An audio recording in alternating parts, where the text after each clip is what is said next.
مواهب عراقي شهير، ولكنه يقسو على شاب عراقي شارك في هذا البرنامج ويوبخه عندما انتقده بشكل مباشر ولاذع قائلا له: طلع ايدك من جيبك، من تعرف بنفسك، انت امام شاشة محترمة. ليتفاجأ الشاب المشارك والمدعو مود، أو هكذا يسمي نفسه فنيا، تفاجأ بطريقة حسام الرسام الغاضبة والمحرجة في مخاطبته. لم يتمكن مود من الاستمرار في البرنامج، خرج من المنافسة بعدما حدث، ولكن كما يقولون رب ضارة نافعة ولعله خير. فبعد هذا الموقف حظي الشاب مود بدعم إعلامي كبير تضامنا معه، وأصبح ترند منصات التواصل.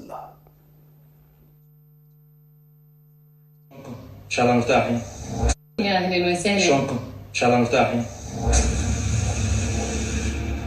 طلع يديك من جيبك وقول لنا شنو اسمك. لا ليش؟ لحظة ليش طلع يديه من جيبه؟ لا دقيقة حسام، عمري 24 سنة. ليش طلع يديه من جيبه؟ جاز فنان مال جاز، الكاركتر مالته انه هو يكون ايده بجيبه واحدة من الاشياء، وواضح من القاط ماكو حد يلبس قاط بهذا العمر بهاي الطريقة.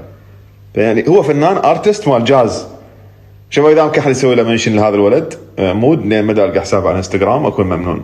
اولا حضورك وطلع يديك من جيبك، انت امام شاشه الام بي سي، وهاي شاشه الام بي سي يجب ان يكون هناك دخول غير هذا الدخول. نعم، احنا نشكر حضورك ونتمنى لك ان شاء الله مستقبل زاهر. جدا ممتاز، شكرا جزيلا. شكرا ملاحظتي.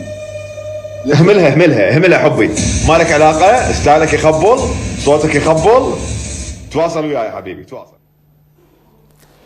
الجمهور العراقي لم يسكت على الموقف المحرج الذي تعرض له الشاب مود بسبب توبيخ حسام الرسام له، وبسبب قوله طلع ايدك من جيبك، لينشروا صورة لحسام الرسام في نفس البرنامج واضعا يده في جيبه أمام نفس الشاشة، واضعين حسام الرسام في ذات الموقف الذي وضع فيه الشاب مود.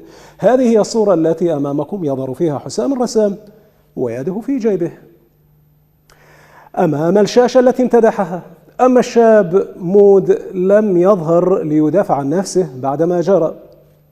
ولكن حسام الرسام، أنت فنان كبير ونحن نحبك بكل تأكيد، ولكن عذرا أنا سأتضامن مع مود وسأضع يدي في جيبي هنا في البرنامج وفي الشاشة وأمام الجماهير.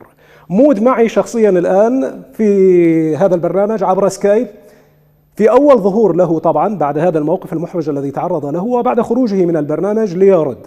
أهلا وسهلا بك مود، كيف الحال؟ مرحبا أستاذ صباح، أهلا وسهلا بك. شنو هالإبداع بصوت كاظم الساهر أقول لك.